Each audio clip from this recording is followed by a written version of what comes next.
ہمیں زیارت جیسے تحفے کی قدر و قیمت معلوم ہے، جانے دی، اس کے استعمال کا طریقہ نہیں آتا۔ اگر کوئی صحیح معنوں میں زیارت کربلا کے استعمال کا طریقہ سیکھے تو دو چیزیں کبھی ہمارے معاشرے میں نہیں ہوں گی۔ ہو سکتا ہے کہ یہی میرا موضوع بن جائے آئندہ دو چیزیں کبھی ہمارے معاشرے میں نہیں ہوں گی۔ نمبر ایک، ہمارے معاشرے میں کبھی گمراہی نہیں ہوگی۔ جس کو پتا ہے کہ کربلا اور زیارت کسے کہتے ہیں، جسے پتا ہے کہ 40 کا پیغام کیا، صحیح معنوں میں اگر زیارت کی جائے تو خالی ذریعہ امام تک جاتے وقت عورت کو حجاب نہیں پہننا ہے، وہ دنیا میں واپس پلٹ کے کہیں بھی آئے گی اس کے سر سے کبھی حجاب نہیں اترے گا۔ خالی کربلا میں بیٹھ کے داڑھی نہیں رکھنا ہے، وہ واپس دنیا میں کہیں بھی آئے گا کبھی اس کی داڑھی شیپ نہیں ہوگی۔ خالی کربلا میں جا کے نماز نہیں پڑھنا ہے، وہ واپس دنیا میں کہیں آئے گا کبھی نماز قضا نہ ہوگی۔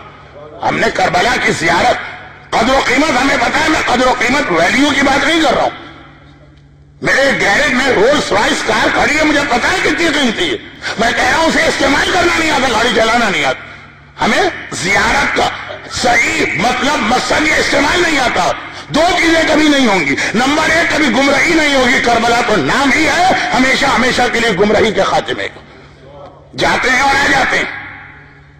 اب اگلا جملہ میں کہوں گا تو میری تو گردن لوگ پکڑ کے دبا دیں گے۔ یہ بزرگوں نے بھی کہا،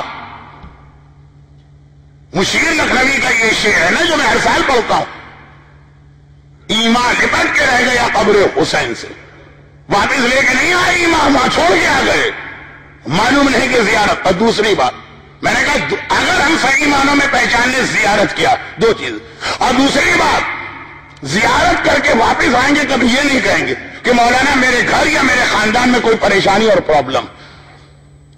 کربلا کا ظاہر کبھی خالی ہاتھ واپس نہیں لوٹتا، ہو ہی نہیں سکتا کہ آپ نے کربلا میں دعا کی اور وہ دعا قبول نہ ہوئی۔ ہر ایک کا وعدہ جھوٹا ہو سکتا ہے، یہ اللہ کا وعدہ ہے کہ حسین تیری قبر پہ مانگی جانے والی دعا قبول۔ ایسا نہیں ہوگا کربلا سے واپس بھی اور کہا مولانا روزگار کا مسئلہ تو ایز اٹ از، بلکہ اس میں مزید 5000 درہم اور قرضہ چڑھ گیا جو ہم نے زیارت کے نام پہ خرچ کیا تھا۔ ہم تو کہتے ہیں نا 5000 لگا لو، کم از کم 50,000 تو یہی مل جائے گا۔ مولانا آپ گئے تھے اور آئے، کوئی صحت وحت تو نہیں مل رہی۔ آج کی دنیا مسائل سے بھری ہوئی دنیا، وہی جابر نے تحفہ دیا ہے، ہمیں پتہ ہی نہیں کہ کس طرح سے زیارت کو استعمال کیا جائے۔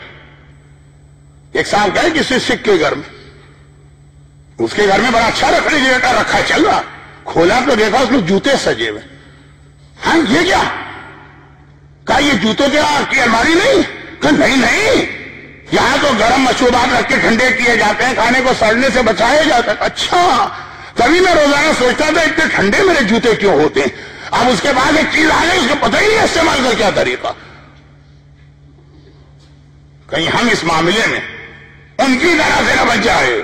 یہ دو چیزیں کبھی نہیں ہوں گی جو کربلا کی زیارت کو صحیح معنوں میں استعمال کرے گا۔ نہ کبھی اس کے گھر اور خاندان میں کوئی گمراہی آئے گی، نہ کبھی اس کی کوئی پریشانی باقی رہے گی۔